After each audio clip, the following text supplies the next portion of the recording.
Hey everyone, welcome to the Happy Flosser podcast. My name is Billy Lunt. I am your host, and I'm here to talk to you about all things dental hygiene to support you on your journey through the dental hygiene program. Thank you. It's so great to be with you today. And today I am so excited to introduce you to Jonathan Jones. Jonathan and I met at RDH Evolution, and we've just been hanging out here, having some laughs and kind of going over our experience at RDH Evolution. And I'm so happy that Jonathan is here to share his experience and a little bit about himself. Welcome, Jonathan. So good to have you. Great, thank you. It's so good to be here. Thank you so much. Especially in October, as everyone knows, it's National Dental Hygiene Month, and what a perfect time and month to be part of your podcast. Oh, thanks, Jonathan. That means a lot. Yeah, so to all of our listeners, so fun fact about Jonathan and I found out when I looked through our RDH Evolution attendees book because we have to do a little bio about ourselves. Jonathan and I graduated the same year. We look amazing, don't we, Jonathan? Yes, we do. Thankfully, the invention of filters has helped me. Well, what I think is so cool is that we graduated the same year and we ended up at RDH Evolution together the same year. Yes. I think that speaks to kind of how our journeys have unfolded. So I'm really excited to hear about your journey. Oh, my journey. So yes, how did me, a male, get involved into dental hygiene? And so I just remember it as a child. I suppose I was one of those weird kids that loved going to the dentist. And the particular dental office that we went to was a general practitioner dental office, and they were actually open on Saturdays. I think it was just once a month, half a day. But anyhow, both of my parents worked. They were unable to take time off, so Saturdays worked for them. So every Saturday or every 6 months, my parents would tear me away from cartoons. And that was so devastating as a child. But I would go and I would have the best time at my dentist. Always had a great experience, even if it was for restorative or extraction, whatever it was. I always had a great time. And I remember my dentist and the hygienist always made it fun experience for me. And I remember as a kid telling them, when I grow up, I want to be just like you. Oh, And as a child, the dentist and the hygienist were kind of the same person. Yeah, maybe one did a little bit more than the other, but to me, they were the same. They were dental professionals, and I just remember that telling them that. And through high school, I changed my mind a couple of times. Eventually, my decision had always come back to dental hygiene. Really did not have the passion or the drive to go further to become a dentist, even though several people have encouraged me to. I was fortunate enough that finances were not going to be an issue to go on to dental school, but I'm like, no, the passion is not there. I don't want to do that. So right after high school, I remember I had 2 weeks of summer vacation. That was it. And I immediately started taking summer classes before going into hygiene school. And there were some struggles. If you remember that, you basically put your life on hold for those 2 to 3 years, or 4, depending on the degree that you're getting. But I don't regret it. I don't regret it at all. I have loved doing hygiene all of these years, and it's been very rewarding for me. So, and here we are. I know. Nearly 3 decades later. Yeah, I know, and we're still going strong, Jonathan. We are.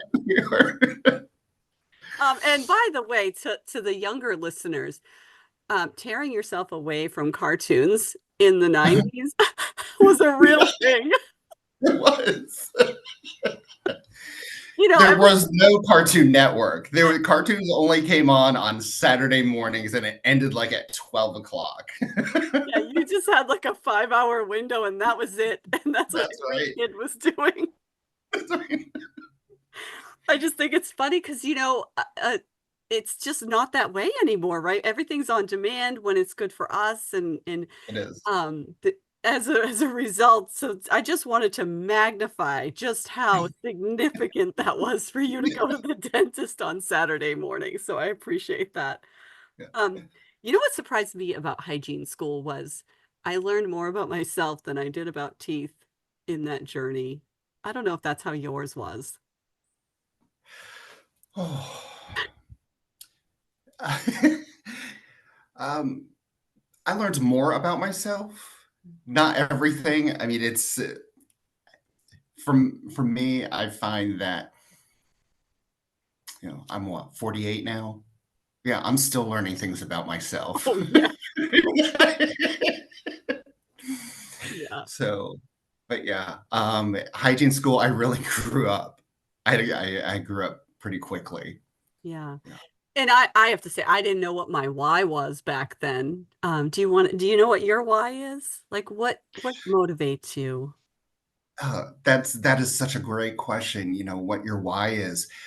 Um, I was thinking about it this morning, before I came on, uh, and talking to some of your hygiene students, whatever your why is, from the time that you are going into hygiene school, whether that why is why am I going into dental hygiene, it may change. It will change, and that's okay. Your why is going to change throughout your career. My why has always changed um, throughout my hygiene career. And I find that my why is tied to my passions in dental hygiene. What drives you? What gets you up in the morning? What motivates you to get up out of bed, throw your scrubs on, and go to the office if you're doing clinical? And your passions are going to change all the time. I found that 2 years ago when I went to RDH Under One Roof in Nashville, um, there was there were several years I had not attended RDH Under One Roof, and I'm like, oh, I need to keep myself relevant. I need to know what's going on, and I was so blown away by what has changed in our profession. And since that time, my passions have changed, my whys have changed, and that's why I went to Evolution. And since July, my career path has changed considerably. Just what drives me, where I'm going, and where I want to go Yeah. in my profession. That's awesome. So what did you I know what I discovered at Evolution. What did you discover most at Evolution? Mm.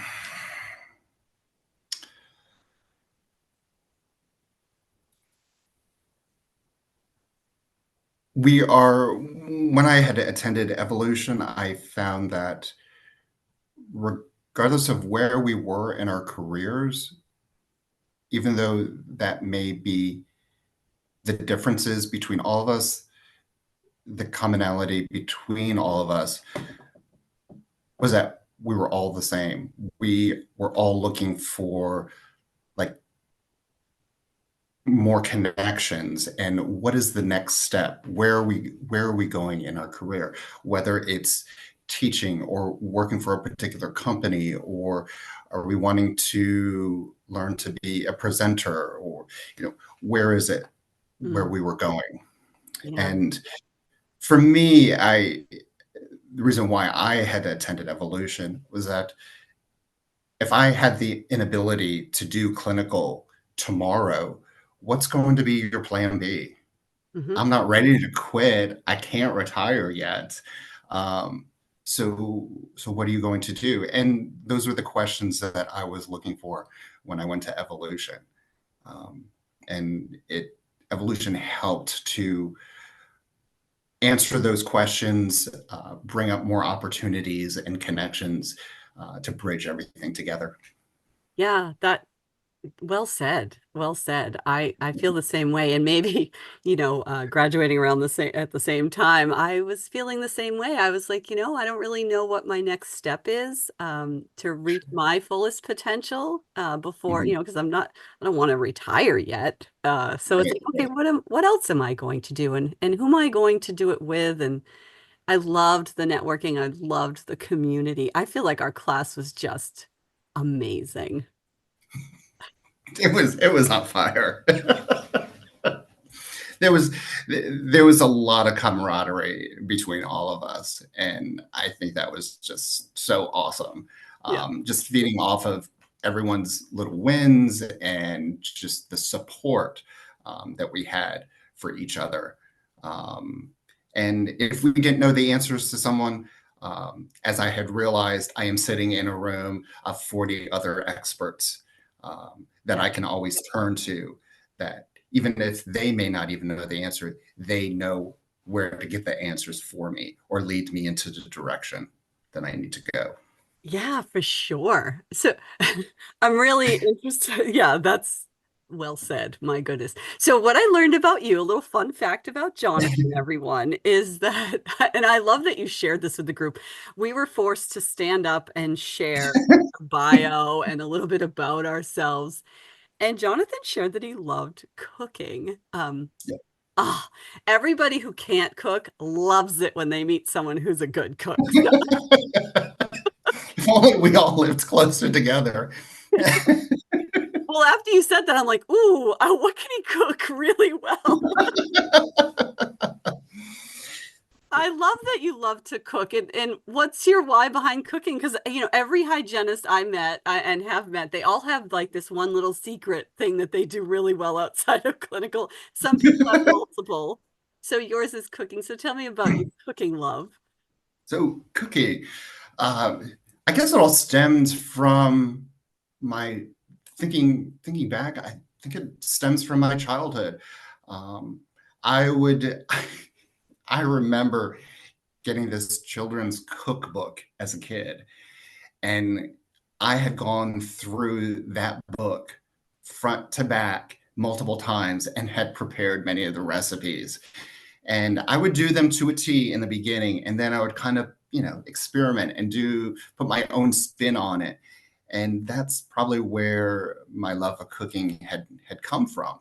And eventually, my mom realized, like, oh, you're kind of a really good cook. Why don't you cook? So now, whenever I go back home, yeah, there's no rest for me. It's like, as much as I love my mother's cooking, she's like, oh, why don't you cook dinner? Oh, she's But loving that. yeah, yeah. But I do it now because it taps into my creative side of my brain. After dealing with patients all day and just being super hyper focused on everything, it allows me to sort of let my hair down, if you will, and and and just have free reign of this hobby of cooking. And I love experimenting and doing different recipes. If I find something that works, I might tweak it a little bit. So as my partner says, it's like, if you like it, um, enjoy it, because you're probably never going to have it again, because it will be slightly different the next time. Oh, you're one of those cooks. Yes, yes, I got yes. you. I got There's only one thing that I do, and it's making biscuits. That my recipe is always the same. I never uh, change it at all. So That's fantastic. And I can see that that would be a creative outlet. And I think that's important as a hygienist to have something that's, just where you can, like you said, let your hair down.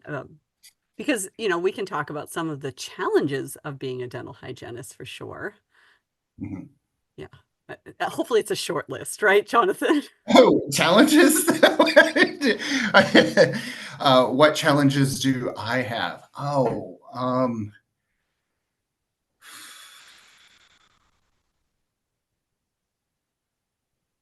That's a challenge in itself. Well, it does depend on the day. It depends on Yes. the week. It depends on the season.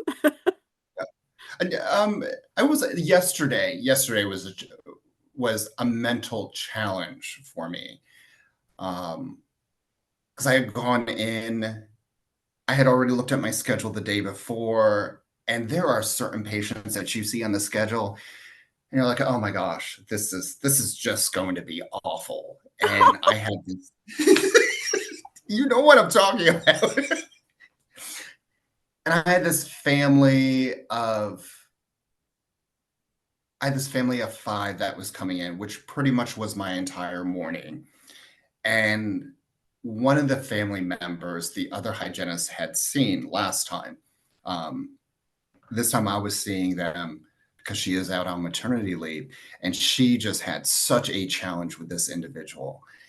And I'm like, I really don't have time. I really don't want to do this. And then at the end of the day, my very last patient, um, had been a difficult patient for the other hygienist, for the dentist, for the assistant. And I was really kind of dreading that as well. And it's like, I'm starting my day with difficult patients and I'm ending my day with a difficult patient. Yeah. But before I saw my first patient, I'm like, this is just going to be a great day. And these patients are going to walk in as, you know, thinking it's a great day and everything's going to go smoothly. Knock on wood, it did. It did. I have no idea what it was. Perhaps last time that they were in, they were just having an off day, a bad day, what have you. I totally get that, but I count my blessings that everything went well. Uh, so, Yeah. So I have to tell you, I had this strategy that I developed over time because I noticed that I would look at the schedule and say, "Oh my goodness, this patient who's coming in, I can't put her back, and so it makes it challenging for doing my job, and then my shoulders hurt after, and then you'd almost like ramp yourself up for failure to have like this awful dreaded day, and then right. you're dragging yourself into the office. You stopped and got a coffee because you knew that you were seeing that patient, and like you've almost ramped it up to be way worse than it even is. Yeah, yeah. And I have to say, I worked with this dentist who was so good at teaching me to just let it all flow. And this is no easy task. So I'm just going to share this. So I started looking at those types of patients, whether it's a patient who just comes in anxious, or a patient who comes in grumpy, or a patient who comes in and just absolutely hates everything you're doing, and they're not afraid to announce it to you. Right. All these different patients, or the one that has to hold the suction. Like there are so many, and one hygienist might think these are challenges, and another hygienist might think that, oh, whatever, that's just part of the job.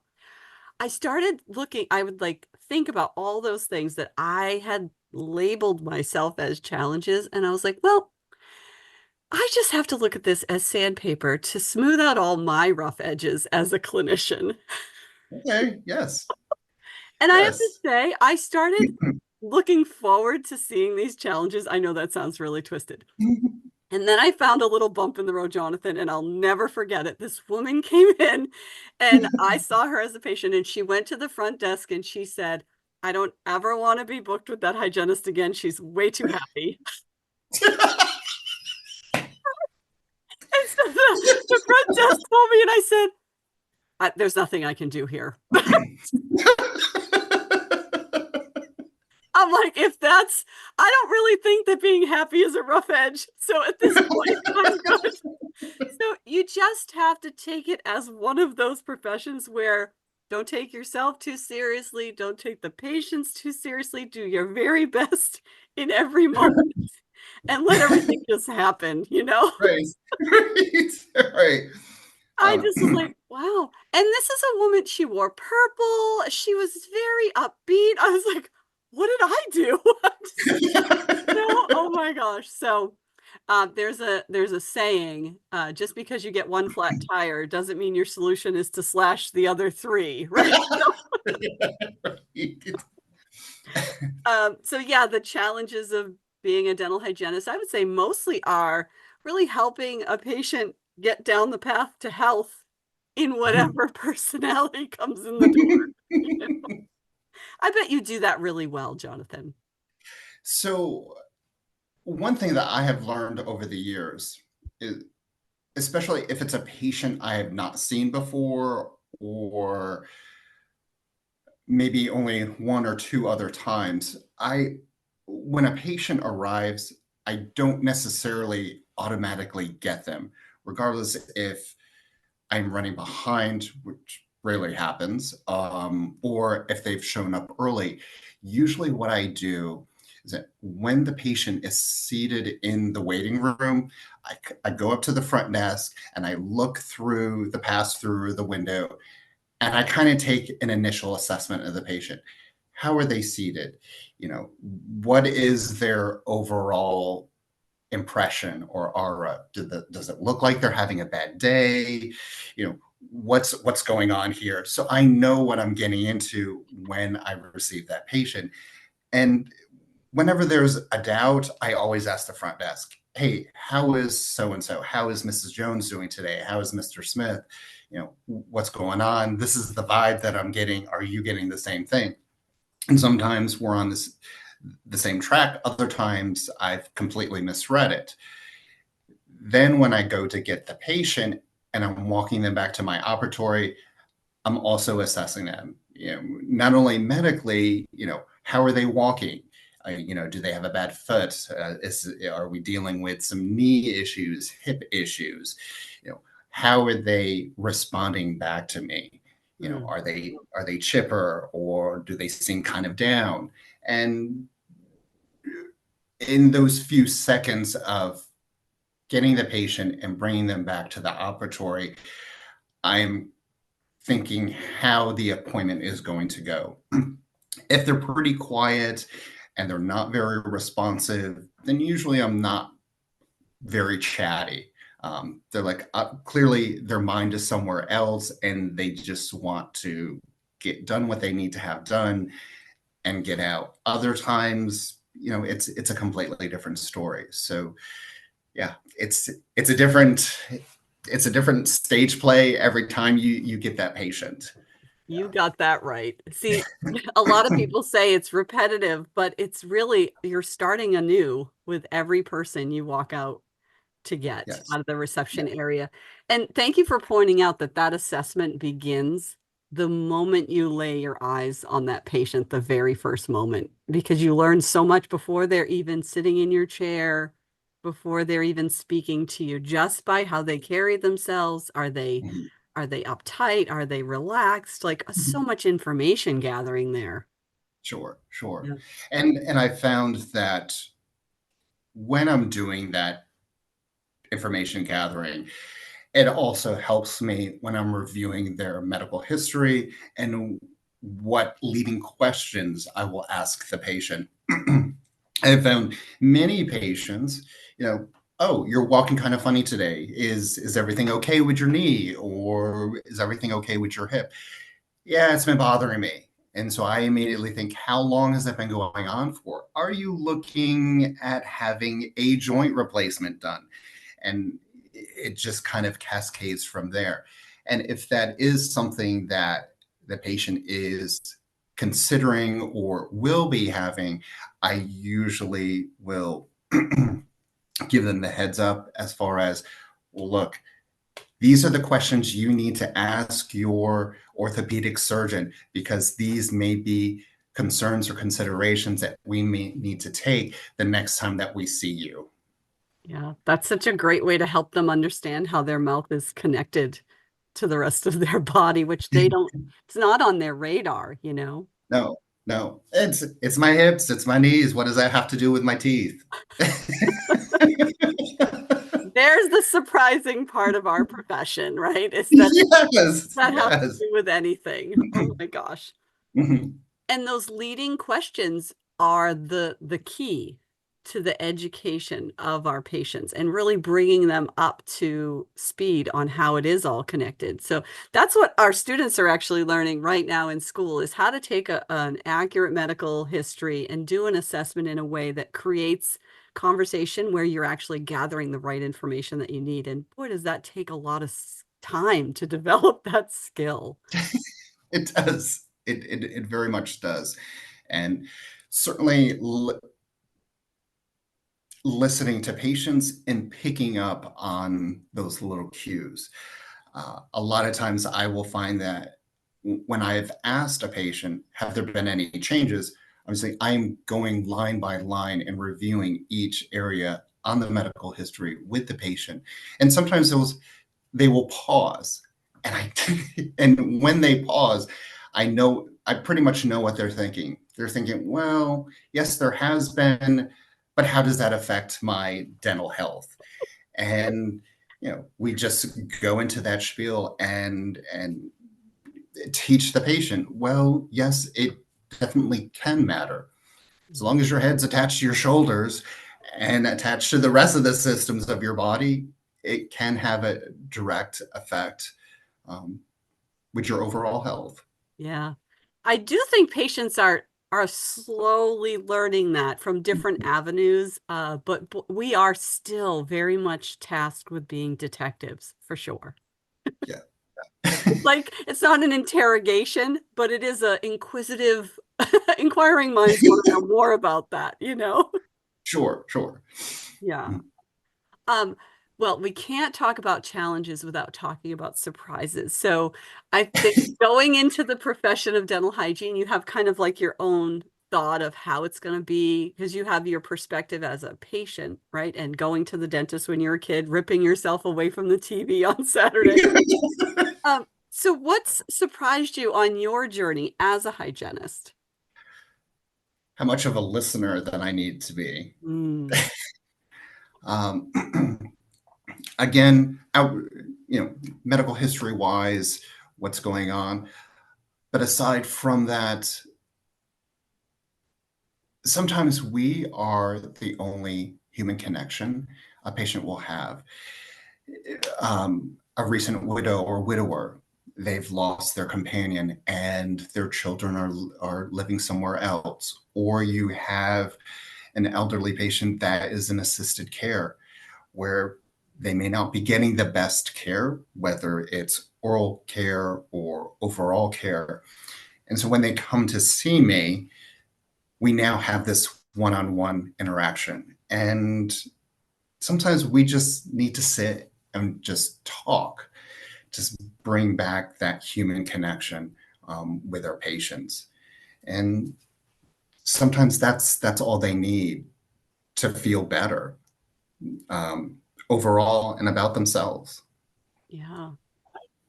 Yeah, that's well said. I think I was pretty surprised for, for some, especially elderly patients, you might be the only person they talk to that day, which Yeah, is what a gift for us though, to be able to have that, that relationship building opportunity with so many people. sure. Oh. Yeah, and I have not been able to put my pulse on it. I don't know if it's because we are in people's personal space so much. Uh, I can't figure out why dental hygiene has such a connection to people. Um, yes, we are very much in their personal space. We're asking them personal questions, especially when we're diving deeper into their medical history. Sometimes you're going to get answers that you may not be prepared to, that you were not expecting to hear. And I think with the connections that we have with patients, it definitely opens up um, a lot more doors for those patients to trust us. And I find that is the biggest thing. Maybe one of the challenges of hygiene is getting a patient to trust you. Mhm. Um, the more that they trust you, not only are they more apt to being open to sharing whatever it is that's going on in their lives, but they're being open and truthful about their medical history. Um, just a whole host of things. Yeah, and that comes from being such a good listener, Jonathan, to Sure. your point. Yeah, for sure. It's an amazing profession, isn't it? It is. It is. Uh, It can be, but with all of these positives about hygiene, I think for ourselves as a hygienist, because we are seeing so many different people, maybe your schedule allows for 7 people a day, maybe it's 8. Some offices it's more. That's 7, 8 different personalities you're dealing with. I think for us, that gets mentally draining, Yeah. and it can definitely take a toll on all of us. So I think not only are we watching out for others, we also need to remember that we need to watch out for ourselves, for our own health, physical health, but then also our mental health as well. Ah, well said. It's that harmony of our life, right? Where we have to, I think that was I think that was pointed out at evolution at a level that I'm still working on. Well, um, the therapy I've found in some dental offices is that there might be a plate of cookies or in the bag. Chocolate always helps. If you have a full size fridge, there may be a couple of bottles of wine back there too, after hours, of course. Yeah, I always found that if I was able to get outside at lunch, it helped for my afternoon patients. I was a better version of myself if I did something at lunch that was recharging, not just not just Absolutely. a cookie, but something Yeah. else. Yes. Oh. Yes. So as you're developing your plan B, Jonathan, whatever that may be, I can't wait to stay tuned and find out. Um, what would you tell yourself if it was 1997 and you just started your first job and somebody walked in to your graduation party and they had words of advice for you? What, and it was you. What would you tell yourself? um, I would tell myself at least 4 things. Stay curious. Surround yourself with like minded individuals.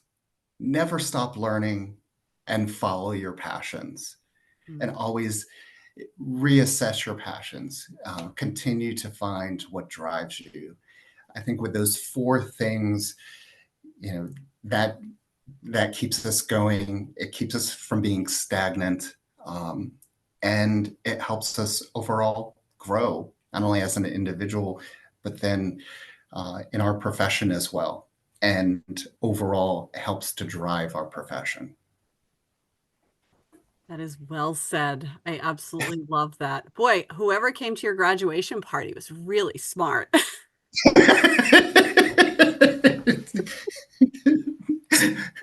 I don't think I could. Hindsight's 2020. Oh, I think that's a really great place to end, Jonathan. I hope our students can get some value out of this conversation. I know I certainly did. And what I love is that after all these years, you are still investing in yourself, in your profession, so that it helps others, not only the patients that you serve, but the other hygienists, people like me that are out there in the world that you're actually helping to be a better version of themselves. So thank you so much for coming on. Thank you. Thank you so much for having me. I appreciate it. Yeah, and thanks to all of our listeners. I hope you're studying hard and you're doing well and achieving all that you're hoping to aspire to achieve. Take care, guys.